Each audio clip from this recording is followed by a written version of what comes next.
Call to order the May 21st meeting of the District 99 Board of Education. Call the roll, please. Bill White. Here. Julie Beckman. Here. Deb Boyle. Here. Mike Davenport. Here. Keith Mattoon. Here. Nancy Kupka. Here. Terry Pavasich. Here. I got everybody. Also, those are here. Let us rise and recite the Pledge of Allegiance. I pledge allegiance to the flag of the United States of America and to the republic for which it stands, one nation, under God, indivisible, with liberty and justice for all.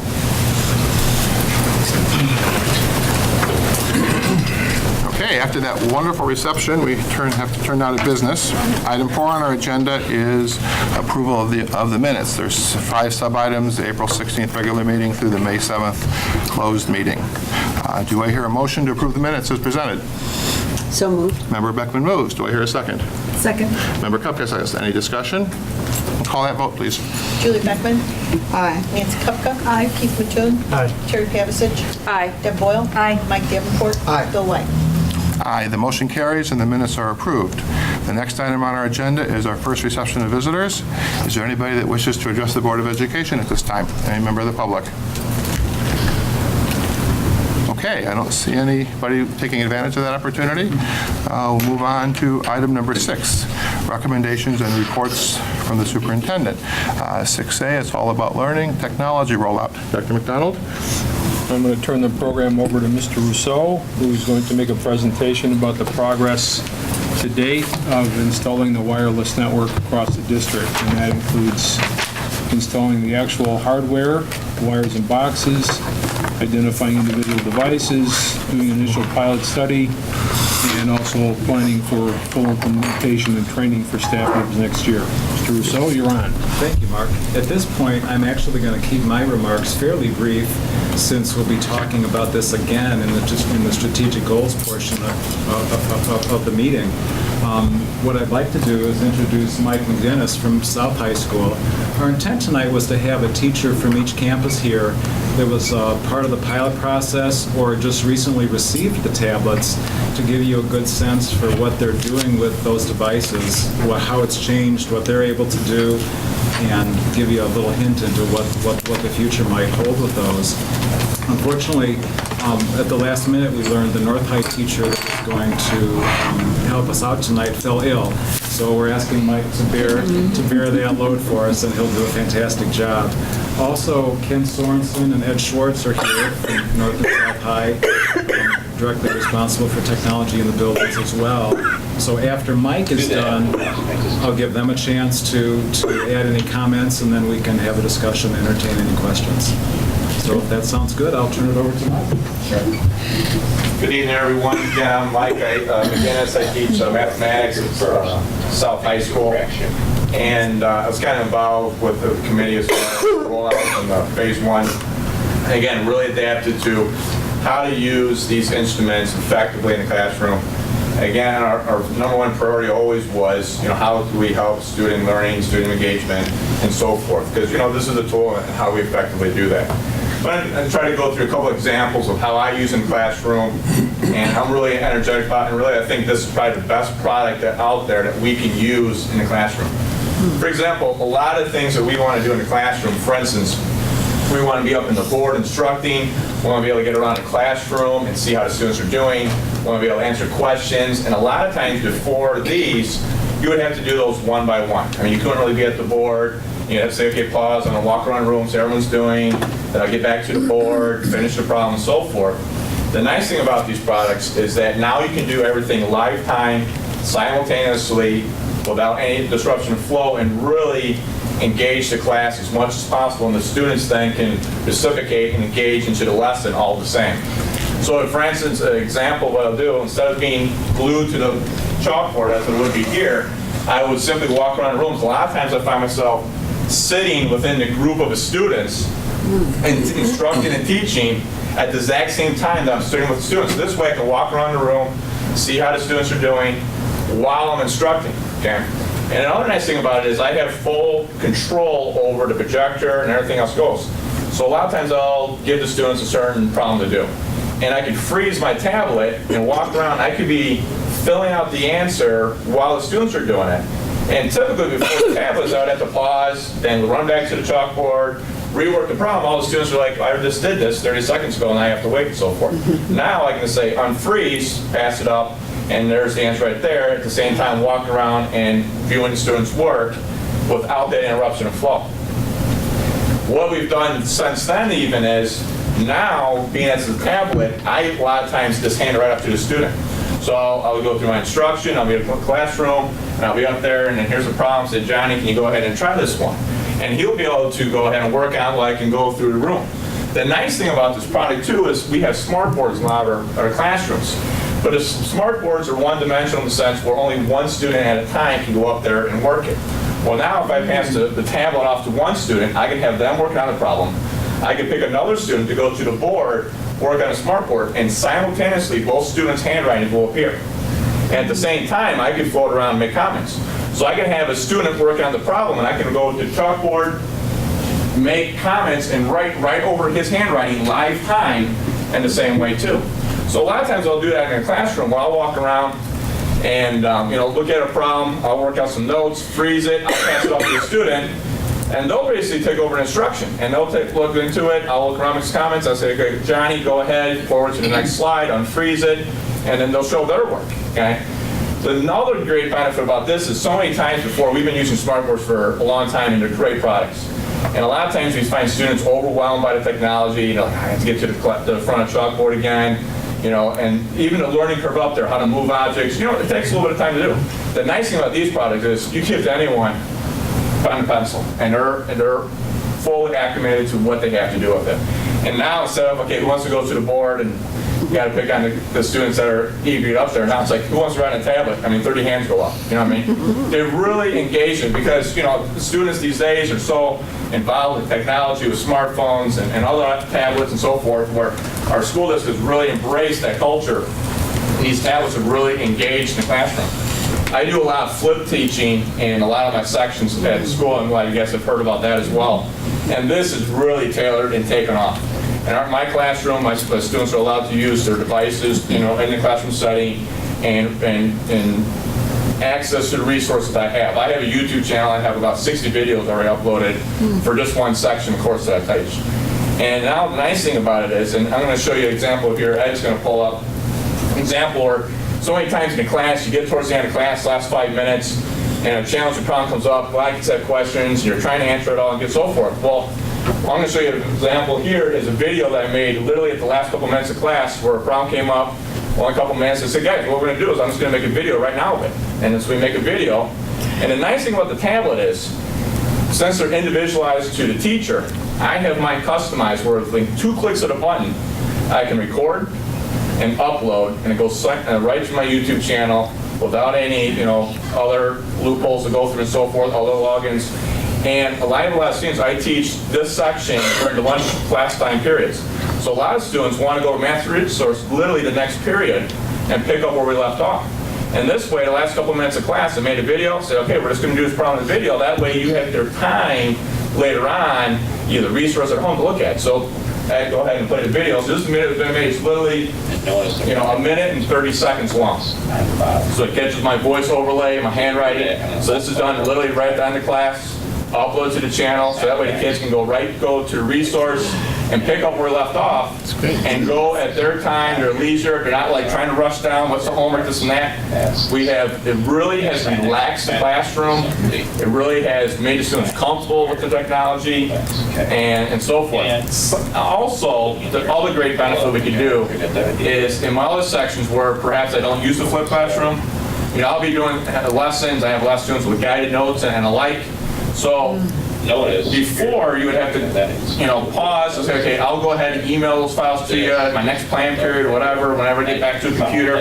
Now, while I'm walking around the classroom, I get done with the lesson, I export it as a PDF, upload to Blackboard or through to YouTube, whatever the venue is, what I do.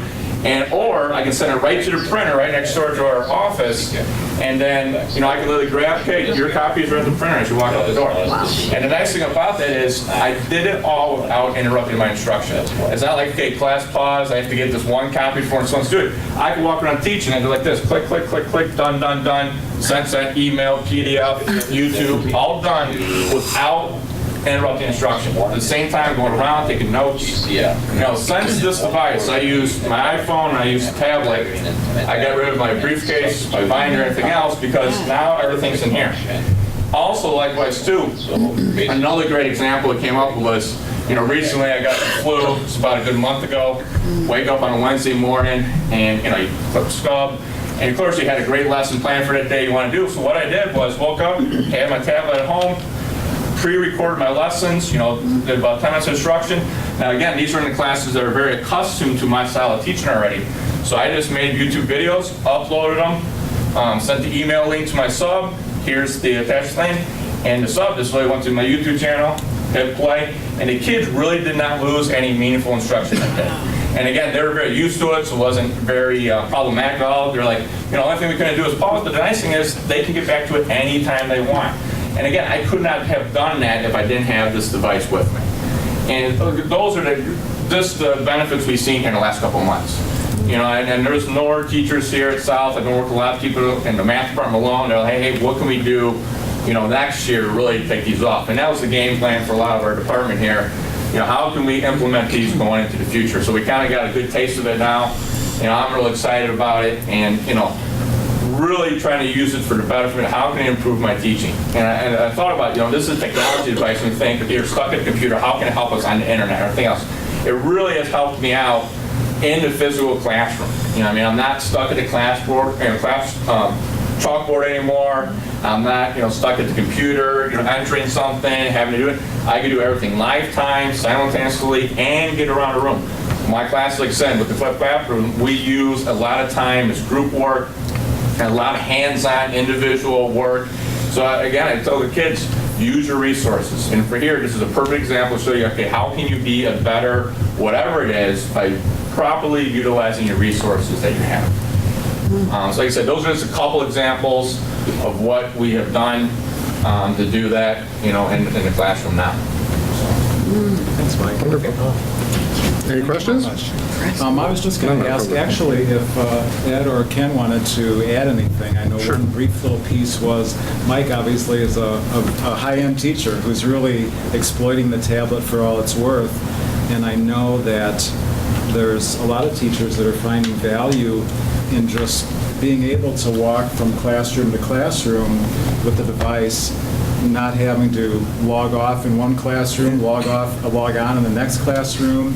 As Mike said, being able to bring it home, and just all of their software, their entire work environment goes with them. And I talked for 2 minutes about the inking feature, which this is a laptop, and then it becomes a tablet, which is writable. And I know that's what the other teacher was going to speak about, so just 1 or 2 minutes on that. You know, and that's what you saw Mike's writing while he worked problems out for the kids, and again, they write on it just like a lot of the English teachers can now have the students submit drafts electronically using the inking feature. If they want it to be read, they can put red markings on and provide feedback to the students and email it back to them. We're getting ready to try, but there is a microphone in there, so they could record even more elaborate thoughts than just what they write in red pen and send it back to the kids, and they can hear the feedback, which is much more meaningful than just a couple red markings. So those are some of the things that we're trying out now that just totally expand what we can do and how quickly we can do it. I never used one before, and when I got mine, I have yet to use a piece of paper now when I go and observe teachers. And before I walk out of their classroom, they have a copy of all my notes that I took in their class. I hit a button, email it, and before I leave, they have everything I've observed. So just some of the power. And the one thing, we talk a lot about smart boards. We've installed the smart notebook software on all these devices. So virtually, as long as we network the projector, which is our goal this summer, every teacher has a smart board in their hands. Everything they can do at a smart board, they can do at this tablet from anywhere in the room. So just a few other things. In Mike's room, and he was one of our pilots, we've networked his projector and then got a Bluetooth adapter. So he can do all he can do because that tablet communicates with the projector via our network and through the smart board via Bluetooth. So he can have all three things going at once. So, Ken, anything there? I think you covered that. I can just add, the feedback we've gotten so far from teachers has been very positive, incredibly positive. As Mike mentioned, in the classroom, teachers were tied to their teacher station. They had a computer and everything was plugged into that. Now they're walking around the room. They're sitting down in small groups with a device in their hand. They're interacting with the kids. The kids are interacting with each other. We're getting away from that teacher up front at the board or tied to a computer off to the side. So it's been really neat to see that transformation in the classroom. And then probably from just a time-saving perspective and access for teachers, like they both said, they're always logged in during the day. They don't have to go find a computer to do their work. It's in their hands. Whether if they want to work at lunch or at a C&P period, they can do it wherever they want. They're not tied to go searching for a computer. So in that respect, I think it's been a transformation for teachers to try to learn how their day changes now, just as they go through their activities throughout the day, not just in the classroom, but throughout the whole day, and even at home now, it's with them, it's portable, and it's easy to use. And certainly, we're going to continue offering training for teachers. We want to take advantage of all this has to offer, and there's a lot. So we're looking forward to developing some classes for teachers to take, workshops for teachers to take, just to see how they can use this in different ways in the classroom and outside the classroom. So it's been really neat to be a part of this. Board members, Terry? Just a quick question.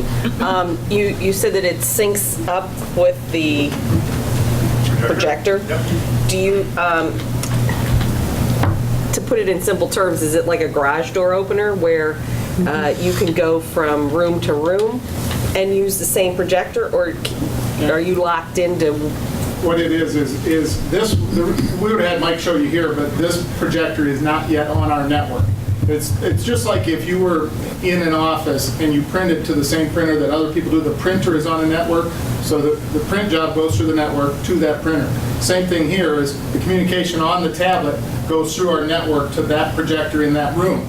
If the projector in the net room is networked, I can walk into that one, pull up that projector, and talk to it. And you program it before Correct. class starts, so you know, because, some of our teachers don't always be in the same classroom. First time might take a minute and a half, and then you save it in your profile, and so all the rooms you may be in will come up, and you can connect to that room. Okay, all right, because I was just, and I was wondering about interference from, if they were all There's a universal. secure code in each room. So if you okay. leave, All right. it goes with you and it changes. So somebody can't be next door controlling your projector. Well, yeah, I mean, that'd be pretty bad teaching English and the history comes up, so, yeah. Other board members? A quick Yes, go ahead. time frame on getting everybody trained in the best of all possible worlds. Everybody has it.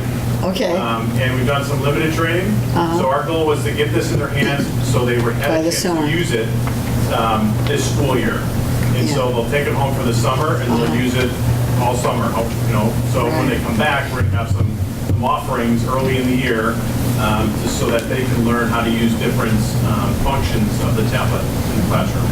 And we hope to have many of our teachers in our pilot groups, like Mike, who are going to help Who will be show the trainers. colleagues how to do it. And that's been one of the best part of the pilot groups is when we get together, hey, did you know you could do this? And so the sharing of ideas. And on our Blackboard staff page, we've developed a whole resource. As soon as somebody figures out how to do something new, we make a tutorial for it and put it out there so anybody can go get to it.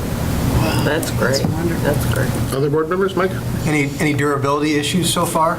Not at all. In fact, the battery, Mike, you can say, gets you through. Yeah, 6 or 7 years. I start at 6 in the morning, and mine runs until well after school. I charge it once a little bit at lunchtime. Really? In our office, we have little adapters. We sit down, plug it in.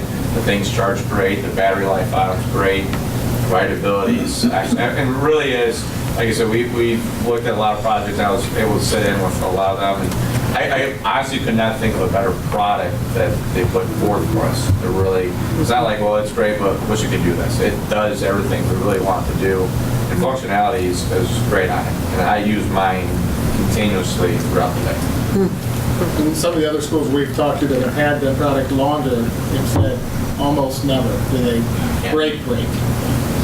I talked to a teacher today that just through a course of accidentally running into someone dropped theirs and it's still working fine. So at least there's some level of durability there from that aspect as well. Other board members? Barry? very, very positive, very encouraging. Thank you. Thank you. Thank you guys for. Thanks a lot. Our next report, Dr. McDonald, District Literacy Staff Development Report. Dr. Miner will, let me start again. When Dr. Miner came on board last summer, because of her background in reading, I asked her to do an analysis of the different literacy staff development processes going on in North and South high schools, because in fact they had evolved to different programs.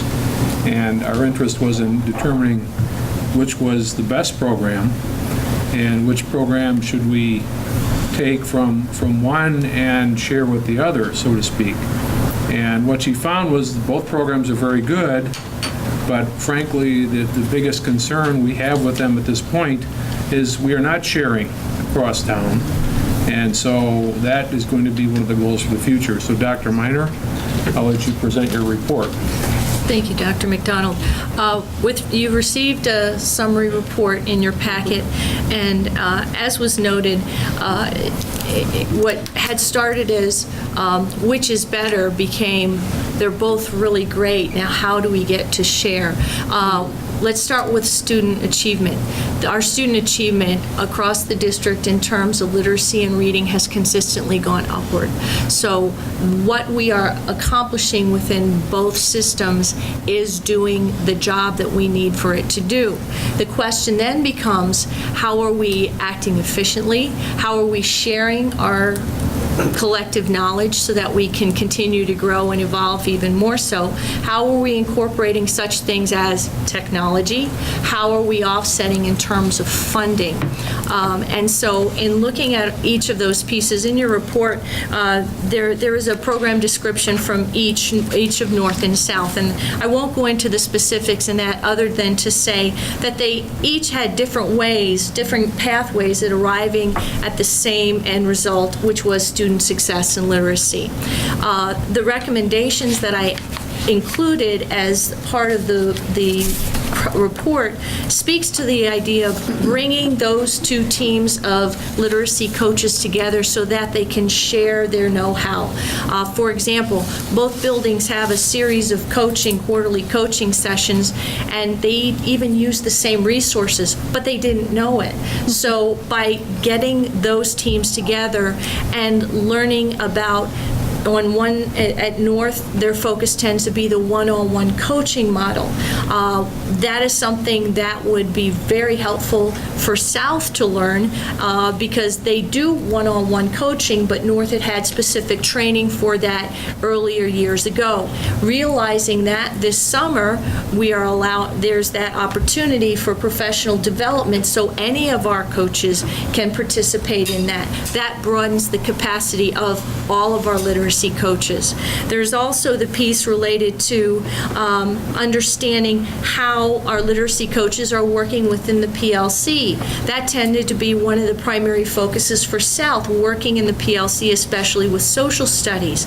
So that is one thing that can be transplanted that North can investigate bringing together to learn how that takes place. That's most important, especially with regard to the Common Core coming out and literacy across all of the disciplines. So again, that's another piece of sharing that can take place. The other piece is making sure that all students have the kinds of skills that are needed so that they can diagonally articulate. They can continue to move up in terms of their literacy acquisition so they can get into more advanced placement courses. Again, that's a very rich conversation that our literacy coaches on both sides of town can and should be able to have, and they will contribute from their points of view. Again, we looked at the percentages of staff who were trained in each department in literacy, and it's interesting that in North there were higher percentages in certain disciplines than at South, and yet at the same time across all disciplines, they recognize the importance of integrating literacy into their studies. So again, that provides the opportunity for interdisciplinary conversations, which are really exciting too. Investigating and looking how some of the trainings were funded in the past. Typically, a lot of the trainings had come from building funding. Looking forward, there are some possibilities of funding it out of title funds, which then means that type of literacy workshop training, especially to help with the basic literacy skills, can come out of the federal funding source, which then frees up money so that we can recapture it for our local funding. So that was a key piece too. In terms of systematizing the kinds of annual reports district-wide so that the teachers, when they're working with their coaches, they have the ability to do action research plans. They're going through coaching for the purpose of determining what kind of impact it is having on students. One system tended to have that worked into their system, into their program more than the other. Let's share and come up with maybe a district template as to what types of action plans could be put in place, what kinds of data should be gathered, and then really look to see, are students doing well on a case-by-case basis. We know holistically it's taking place. This way, teachers can drill down individually and says, I did this and look what happened. I know that my students are doing well as a result of this particular intervention. There's been also a new progress monitoring tool that we've incorporated this year. So I'm really eager to sit and meet with the literacy coaches to say, okay, with this new progress monitoring, now how does that impact the way you coach? So bringing everyone together and having that conversation, and in fact, on Friday we're going to plan our first series of workshops over the summer so that we can have a chance to collaborate. But again, it was amazing to see the hard work that the literacy coaches are doing in each of the disciplines, recognizing that it truly is important that all students are able to read at sophisticated levels, different types of text, and have the opportunities within their buildings to get together. Now the exciting part is they'll be getting together cross-district to share how they've been so successful. Any board members have any questions on this topic? Great. Sounds good. Okay, thank you. Now we turn to the third quarter progress report. Thank you, Mr. White. As per the board policy, each year the board develops district goals. During the year, those goals become the major focus of the administration. In fact, they're part of the superintendent's evaluation, part of the evaluation of other administrators in the district. As part of that policy, it's my obligation as a superintendent to give the board quarterly, roughly, a report on our progress on the district goals. And I have last week submitted to you a report which I believe is 9 pages, and I'm not going to go over it's a highly detailed document. I do not intend to go over that tonight.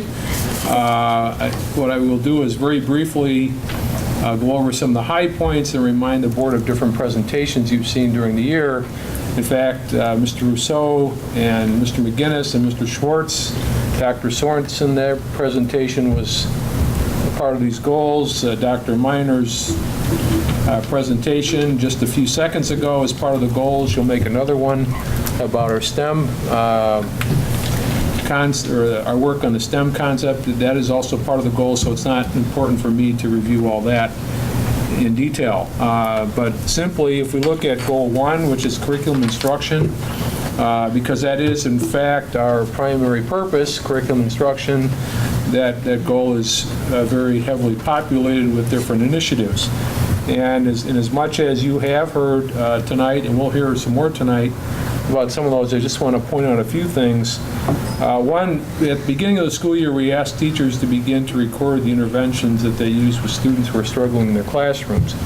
And as of a couple weeks ago, when I gathered the data, our teachers have recorded roughly 9,418 interventions. Very good. That's very impressive. A month or so ago, we had a PBIS report, and in that report, we learned that this year compared to last year, because, well, perhaps and hopefully because of PBIS, and at least partially because of PBIS, we've seen a district-wide reduction of 2,074 disciplinary referrals. That's also very impressive. If I look at another goal within Goal 1 is the Read 180 program, which is a very intensified and specialized program for students who come into our schools far below grade average or grade level in reading. We've been implementing that program over the last 2 years. We believe the implementation has been so successful to this point that we do not think that has to be a goal in the future. And we're very pleased with that. You'll continue to hear reports before the end of the year about evaluating the co-teaching model. You've already heard reports about developing Common Core curriculum in mathematics, also in reading, and soon to come science. Those are all part of the goal area for curriculum instruction. In facilities, as the board is aware, Goal 2, we've done quite a bit of work on the master site plan within the last 2 weeks. We've started a major project here in the North Campus, and soon to start a project on the South Campus. In technology, again, you've heard a report tonight about our implementation of the wireless network, and very encouraging to see people like Mike McGinnis embrace this and use it in his classroom at a very high level. And I would say Mike is a trailblazer, but he's certainly not the only person, only teacher in our classrooms using the technology at that level. And additionally, one of the things we took on as an administration and staff was to work through what's called the NET standards. What are the NET standards again? National Education Technology Standards. Absolutely. And they have different NET standards for administrators, teachers, and students. We have unpacked those. We're identifying those goal areas within the NET standards that we think are most salient and we should address as soon as possible.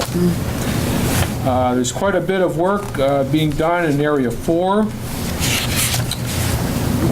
Which is resources, personnel, staff development, and finance.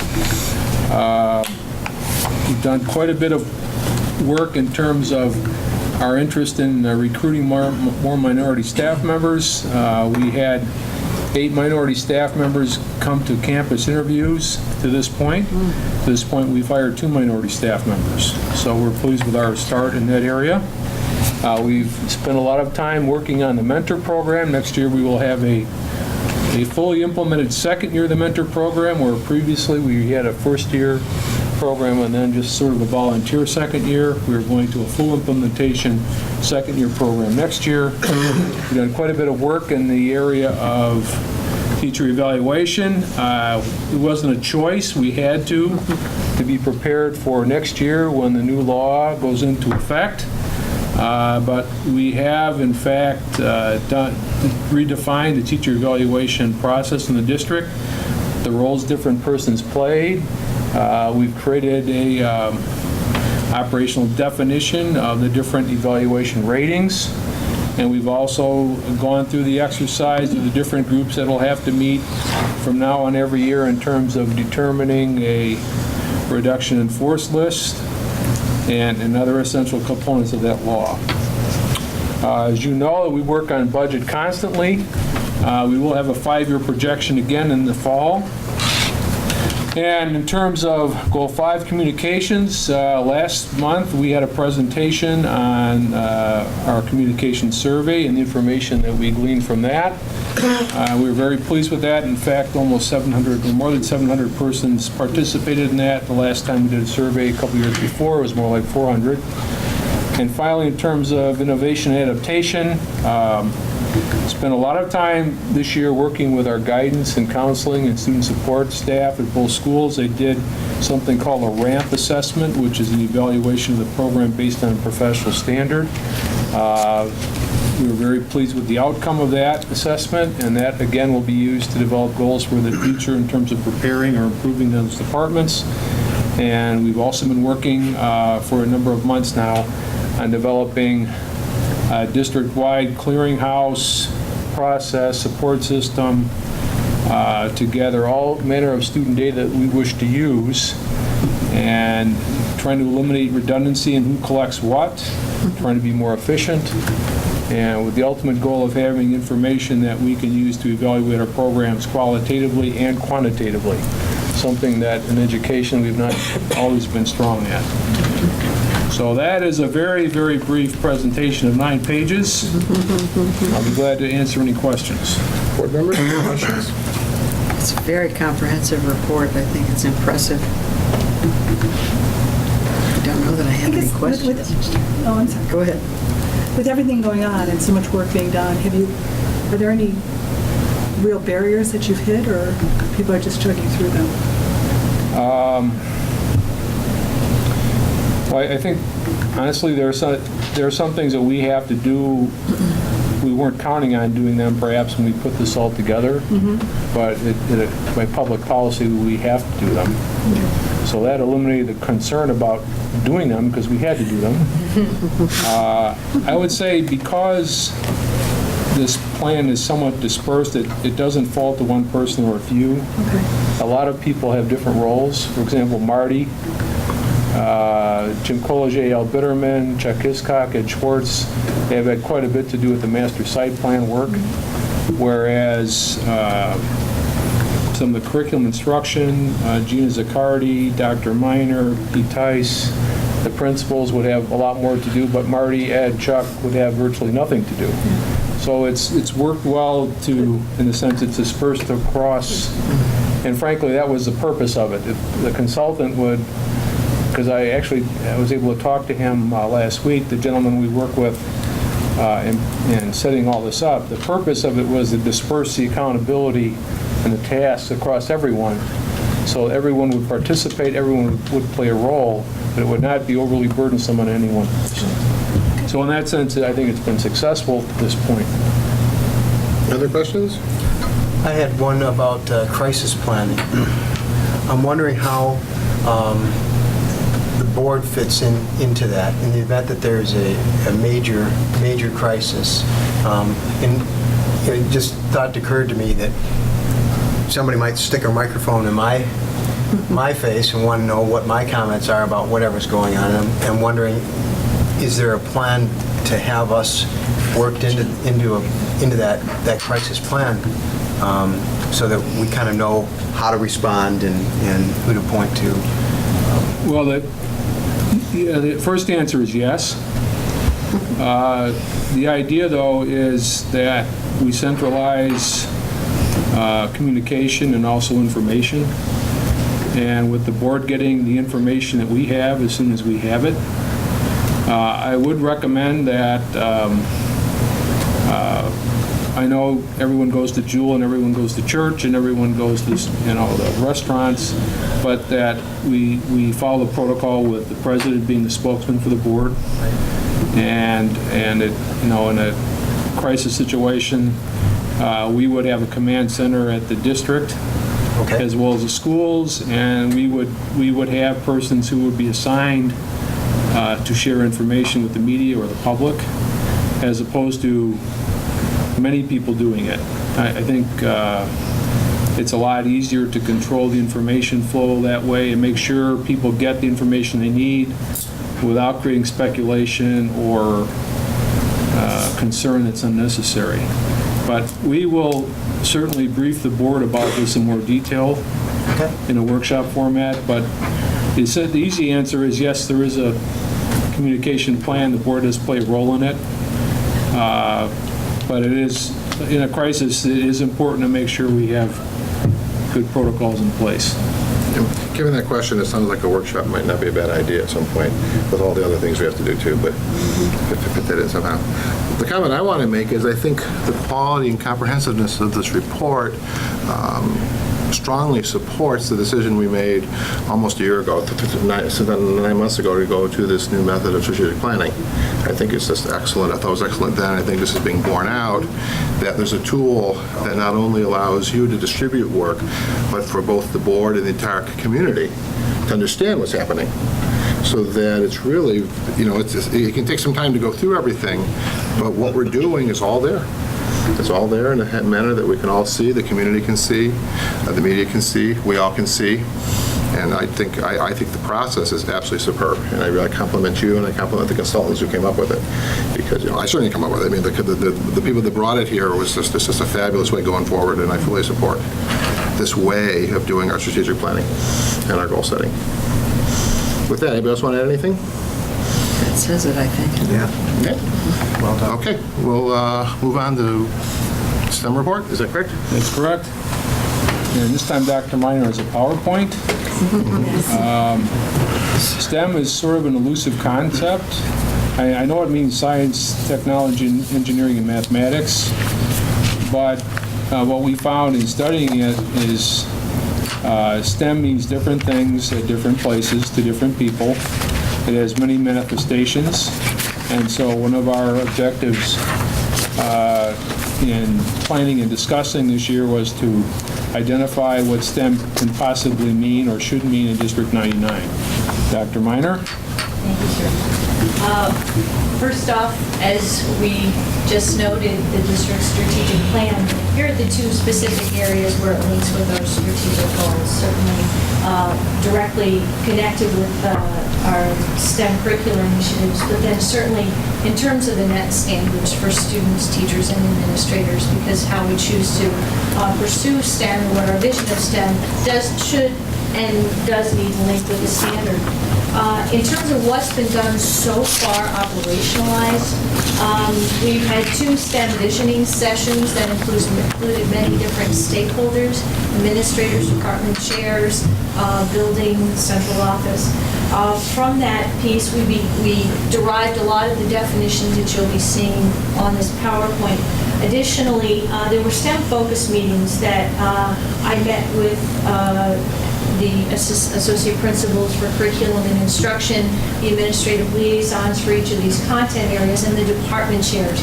It's important, given the number of changes that is occurring, or that are occurring, with regard to curriculum and instruction with the integration of Common Core, as well as with STEM, to really look in the long term in terms of a 3 to 5 year projection, not only in terms of curriculum, but certainly cost, facilities, and even training needs. And then finally, as part of our STEM initiative, we currently have at each building a technology team.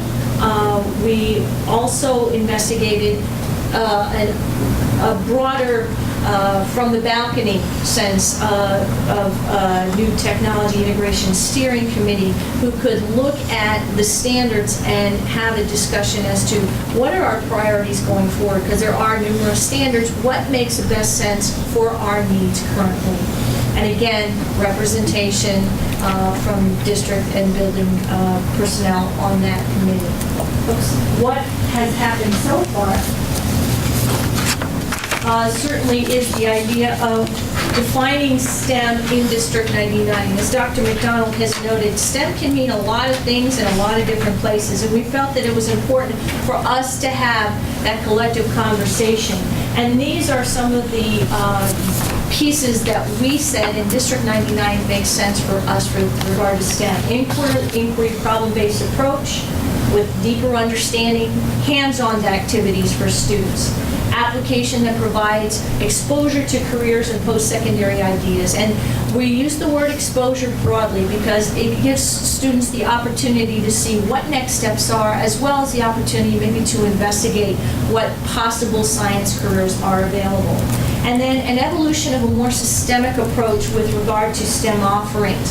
So it's something that students can look at freshman all the way through senior year, in addition to AP. So it's a focus that students may want to pursue right off the bat from freshman year. And you'll understand how that has some interconnectivity with our Center District approaches as well. As I noted, STEM, there are definite links to the standards. Certainly, the next generation science standards were just released on Friday for public comment. And so our science teachers are chafing at the bit, ready to comment at that. But again, it's a new way of thinking about science, more hands-on, more inquiry. Just found out that the final version is now going to be January of 2013.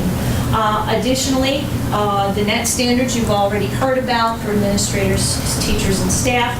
Within engineering, we investigated the project Lead the Way approach.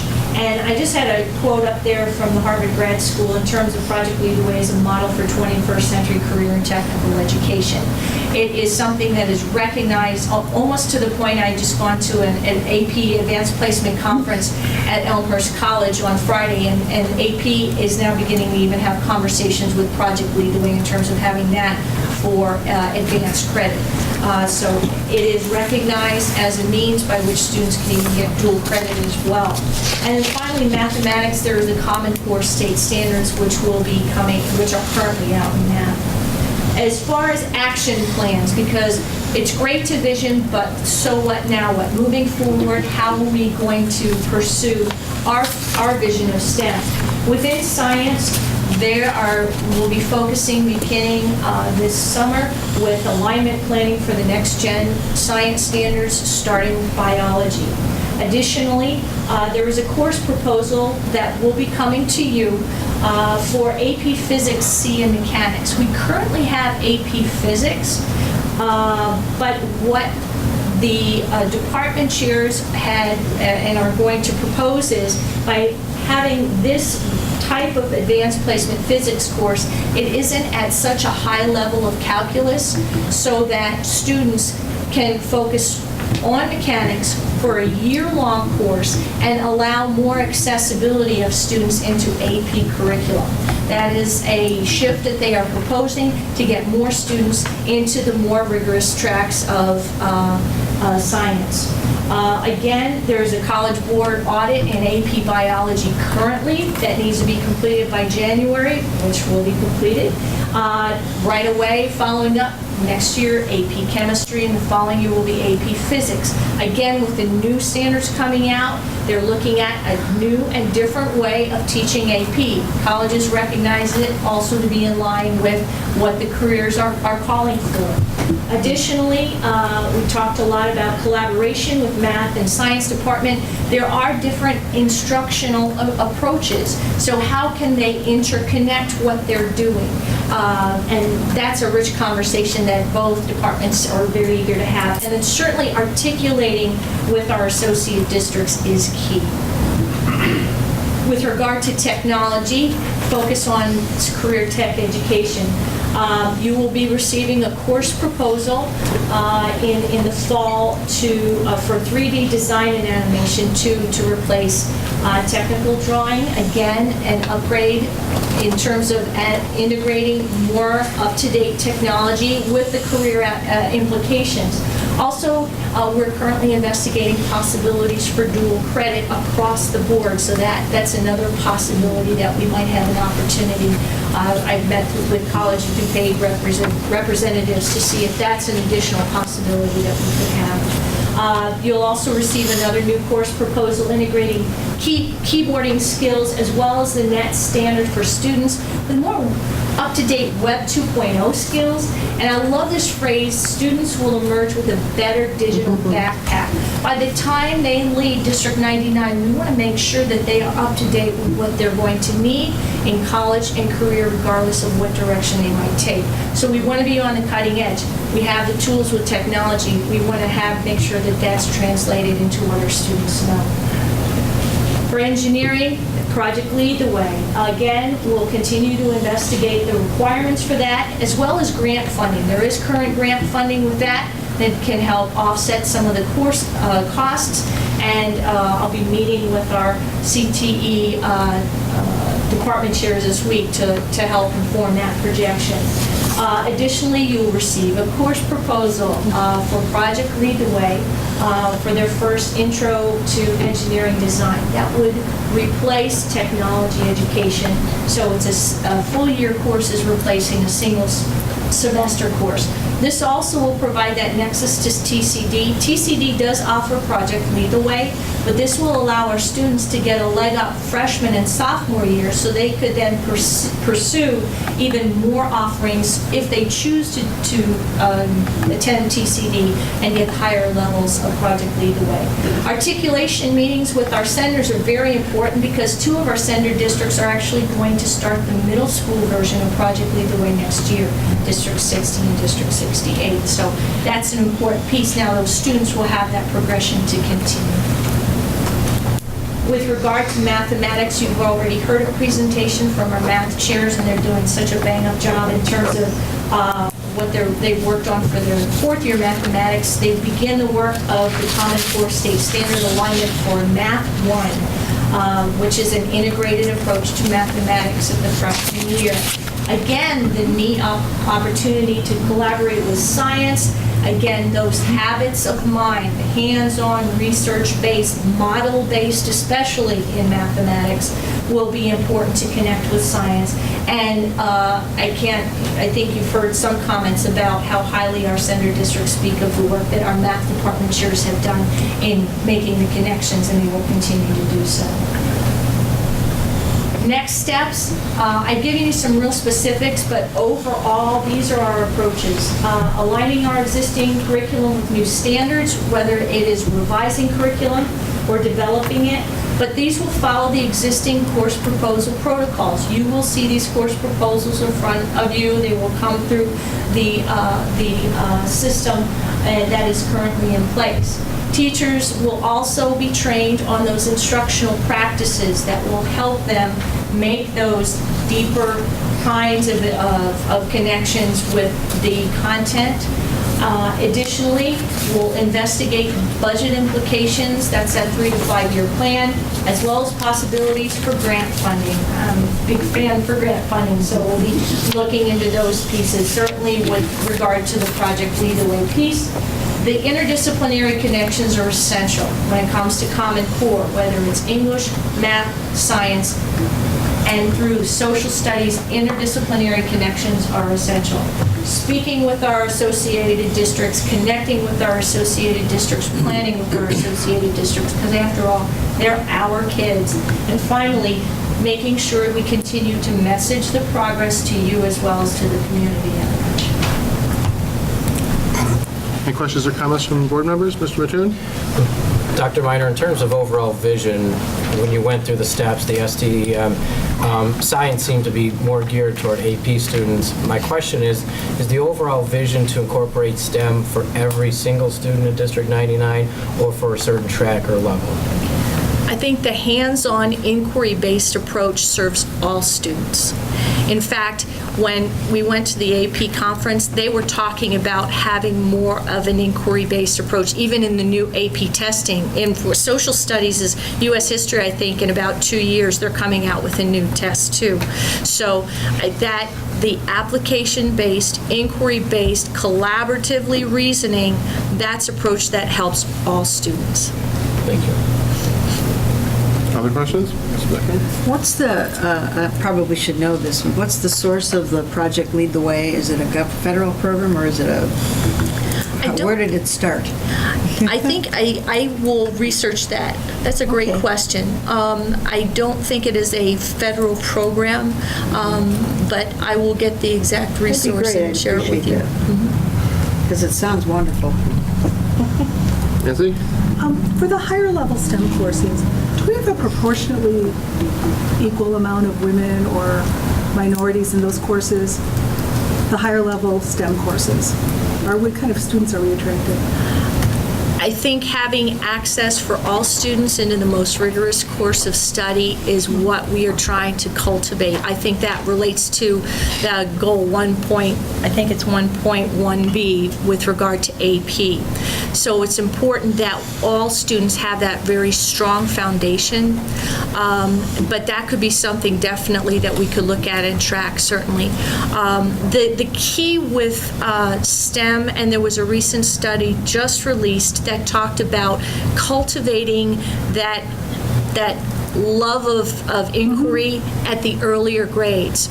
So that is very important for us to recognize, because if we can do that, we'll keep them all the way through. And for some districts, they've done types of things to have summer types of connections with sender schools and things like that. And I think as we continue our conversations around STEM through this group, that those might be some of the pieces that bubble up. But that certainly could be another data set that we definitely could look at. I think we still fight some of the traditional thinking, and it would be nice to know if we are kind of nurturing people along in untraditional. Right. Do you have any? Other board questions? Well, I'd like to make one sort of overall comment here. Having gone to numerous of these award ceremonies we have every once in a while, we see that we have just outstanding speech programs and outstanding music programs far above standards.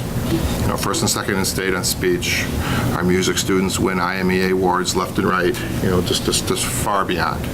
And speaking as one board member, it is my desire and vision that down the road, our science, technology, and math students get to a comparable place where we're not just meeting Common Core standards, but that this community becomes known as a leader, not to replace, but to stand side by side with our music and our outstanding speech programs. Just a suggestion for you to take back, going to what, probably what Nancy's saying too, reaching into the sender districts, the feeder districts, those districts that send us students, sending equal numbers of, male and female outstanding students down to the 4th, 5th, and 6th grades will be a way to stimulate their interest and send the message that these programs are gender neutral, and that we value our top female students in these subjects as much as we do the top male students. Just a suggestion to think about. I'm very excited about this. I think the integration with the next generation science standards and the next generation Common Core math is going to be critical. And I think you all well know too that you're going to have to reach back into the sender districts, the feeder districts, so that the raw material that comes to you in the 9th grade is capable of doing it.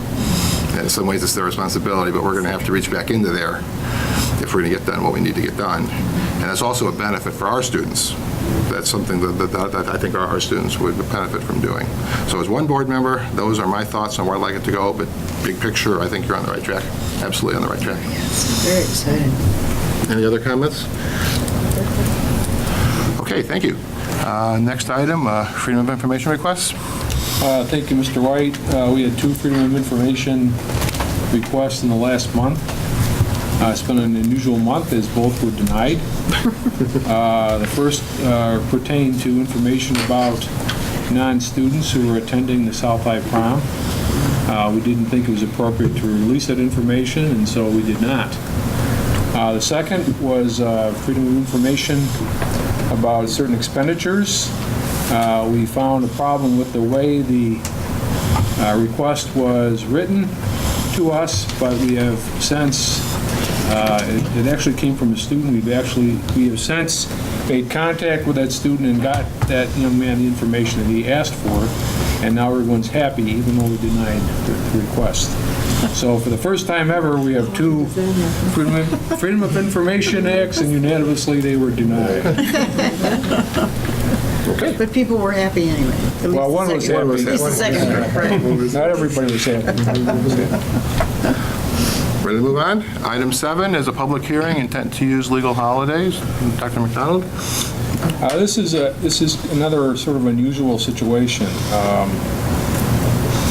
Many of you will recall that last year the state of Illinois changed the process by which school districts can request waiver for some mandates, including legal holidays. And typically, or from time to time, not typically, from time to time, we have used Casimir-Pulaski Day as an attendance day, and that's typically when that made our year-long calendar work. In other years, we have observed Casimir-Pulaski Day as a holiday. It was our intent to use Casimir-Pulaski Day as an attendance day next year, again, to make our calendar work. We thought we had complied with the process, with a new process to seek waiver from the state, which was to have a public hearing, which we did, and then indicate that to the regional office. A couple weeks ago, we received word from the regional office we did not do it correctly, and so we have to do it again. At the same time, their advice to us was that we seek a waiver from the 5 school holidays that we typically observe: Martin Luther King's birthday, Abraham Lincoln's birthday, Casimir Pulaski Day, Columbus Day, and Veterans Day, in the event that we would ever want to use those, because apparently once we seek this waiver and have a public hearing, and the board goes through and requests it until the law changes, we could use any of those days for school attendance days, even though it is not really our intention to do so. I can only envision using those days in the event of some kind of crisis, where we're off school for a week or 10 days, something really terrible that would cause us to try to shorten the school year somehow and add days back in. However, it's a flexibility issue. It's not an intent of mine or the administration's to use these days in the future for school attendance days. Except Casimir Pulaski Day from time to time. Yes, and that honestly, the way, because of its very close proximity to spring break, and also because it's possible that, and some years we could use, if we had a snow day during the year and we weren't planning to use Casimir Pulaski Day, we could in fact use it as an attendance day and keep the calendar intact. That's an option that we have. Just so I understand the legal status of this, each year the board will approve the school calendar. Correct. So we have the authority to, but unless we approve the school calendar, having Casimir Pulaski Day be an attendance day, it won't be an attendance day unless we collectively vote to make it one. That's correct. Okay. But I think this is a public hearing now? That is. Any member of the public wish to speak in favor or against this proposal to use these legal holidays, if necessary, as regular attendance days? Just don't, okay, go ahead. Come to the microphone, state your name and address. No, it's okay. My name's Chip Dawes. I live at 3840 Wilcox Avenue in Downers Grove. I think it's a fantastic idea to have the board have that flexibility for the school district. I think it's a great idea. It has foresight and will provide that flexibility in the future. Thank you. Any other member of the public? Don't line up, don't knock each other out of the way. Okay. I don't think there is anybody else. I think we can close the public hearing. Okay, we'll close the public hearing. Everybody that wishes to speak has spoken. Anything else we need to do on that item this evening? Not until we get to the board will take action on it in the action. It's part of the consent agenda. Okay. With that, item 8 is consent agenda. Bill, I'd like to take the personnel report out of the consent agenda. Okay. At the request of Member Pavicic, item A, personnel report's been removed from the consent agenda. We'll take that up after the passage of the remaining consent agenda. With the exception of item A, do I hear a motion to approve the consent agenda as presented? So moved. Member Beckman moves. Second? Member Davenport seconds. Call that vote, please. Julie Beckman. Aye. Mike Davenport. Aye. Nancy Kupka. Aye. Keith Mattoon. Aye. Terry Pavicic. Aye. Deb Boyle. Aye. Bill White. Aye. The motion carries. The consent agenda item absent item A has been approved. Now, item 8A, I would invite a motion. Once you have a motion and a second, then we can have discussion. I invite a motion to approve consent agenda item 8A. So moved. Member Davenport moves. Do I have a second? Second. Member Mattoon seconds. Discussion? Member Pavicic? Yes, I just would like to say one thing. I respect an employee's desire to retire. My problem is with the process and outcome in this particular case. If some members of the board had been more responsive to negotiation, the outcome could have been much different. This outcome is not in the best interest of District 99, either financially or administratively. Okay, thank you. Any other comments on this item? Okay, call the vote, please. Mike Davenport. Aye. Keith Mattoon. Aye. Terry Pavicic. No. Julie Beckman. No. Deb Boyle. Aye. Nancy Kupka. No. Bill White. Aye. The personal report is accepted. We move now to item 9, old business, policy committee reports. First, we have second reading on policy 7.40. I would move that policy 7.40 be approved. Second. Member Kupka seconds. Any discussion on this? I've been told this can be done by voice vote, so unless it's non-unanimous, The authority is- we'll take a roll call. All in favor? Aye. Anybody opposed? Good. Item 7.40 is passed. We move on to the second item, 7130, Students' Rights and Responsibilities. And the chair, once again, I move that policy 7130 be approved. Second. Member Kupka seconds. Any discussion? Hearing none, the chair would ask for unanimous consent on item 9B. All in favor? Aye. Any opposed? 9B passes. 9C, policy 7.150, agency and police interviews. Once again, the chair moves that policy 7150 be adopted. Second. Member Kupka seconds. Any discussion? I just ask a quick question. All of these are still the wording that we looked at? We didn't last change month, anything. And it's all Right. IASB recommendation, et cetera, et cetera? Exactly. The same policy, the same practice we've been going through with these policies from the beginning. Just wanted to get that out there. Okay. All in favor of passing 9C? Aye. Anyone opposed? By unanimous vote, 9C, policy 7150 passes. Item 9D on the agenda, policy 7160. I move that that policy be adopted. Second. Member Kupka seconds. Any discussion? All in favor? Aye. Aye. Any opposed? Okay, 7160 is passed unanimously.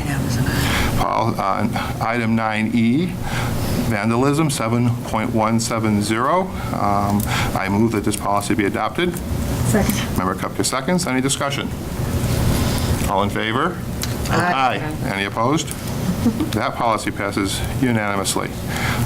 Now, 9F, Policy Committee, 130, Students' Rights and Responsibilities. I move that this policy be adopted. Second. Member Kupka seconds. Any discussion? All in favor? Aye. Any opposed? Okay, that policy passes. This is a lot faster than the old way. It sure is. Thank you, Joanne. Item 10A, now we delete 716. We'll do them individually. 716, I believe this is because it's now subsumed into other portions of the code. I move that 716 be deleted. Second. Member Kupka seconds. Any discussion? All in favor? Aye. Anyone opposed? Okay, 10A, 716 passes unanimously. And then also under 10A, policy 7.505, homeschooling. Once again, I move that this policy be deleted. Second. Member Kupka seconds. Any discussion? That's the same reason, because it's been subsumed in... Exactly. Okay. The core language has been moved into another policy. Okay, all in favor? Aye. Anyone opposed? Okay, let it show that 7.505 passed unanimously. Now we get to move to item 11. This is another reception of visitors. Anybody think of something they want to say earlier? Going once? Going twice? Okay, second reception of visitors is now closed.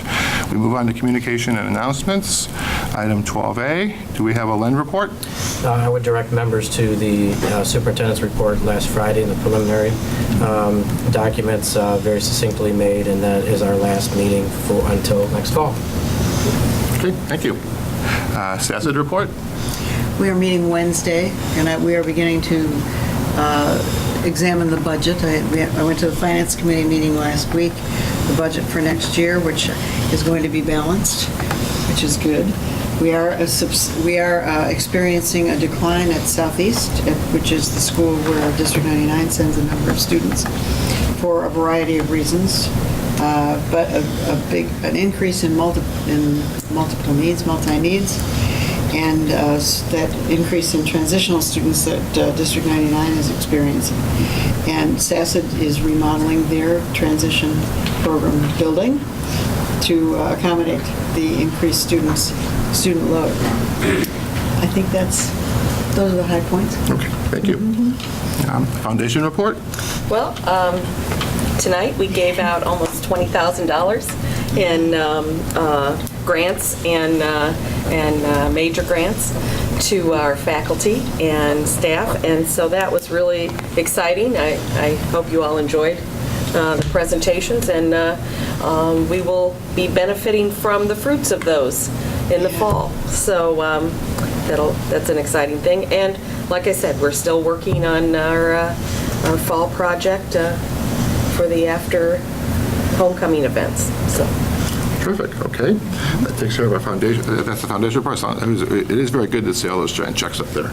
Yes, it is. That's definitely a happy time to see all those checks. So if anyone would like to donate to the foundation, by all means. Excellent. It's always a good time. Yes. Item 13 are upcoming board meetings. We will all be together on June 1st for graduation, first at South, then at this building. And then on June 18th, it'll be our regular business meeting at 7:30 at the Administrative Service Center. Now, item 14 is we are going to be going into closed session to discuss individuals under 5 ILCS 120/2C10. However, we will be coming back into open session, I need to state this for the record, for action on non-resident tuition costs, which is item 15. So once we do go into closed session, we will be coming back very briefly, and then after that, we'll be going into closed session again for other matters without any action or further business being taken after the second closed session. With that, the chair would invite a motion to go into closed session. Bill, Yes? just a second. I just wanted to say Steve is here, and we did Young Hearts for Life last Thursday and Friday. We did almost 1,500 students, I believe, and it was a very successful event. The students were wonderful, and we had, a couple hundred parent volunteers come and help us, and it was just a very successful event. And my only regret is that North couldn't participate this year, but we'll get them in the fall and try to get that on the schedule for North. So I just wanted to say our parents did a great job, and Steve and Ed Schwartz did a fabulous job. So I just want to commend our staff for that. Great program. Congratulations. Okay then, are we ready for a motion to go into closed session pursuant to 5 ILCS 120/2C10? So moved. Member Pavasich moves. Second. Member Kupka seconds. Roll call, please. Excuse me, Terry Pavasich. Aye. Nancy Kupka. Aye. Keith Mattoon. Aye. Julie Beckman. Aye. Deb Boyle. Aye. Mike Davenport. Aye. Bill White. Aye, the motion carries. We're in closed session. We will adjourn briefly to figure out the logistics of our closed session. We'll reconvene in closed session. Okay, we're back from our closed session. Item 15A, action on non-resident tuition cost. We have a proposed pro forma motion, or this is it? What should our motion say?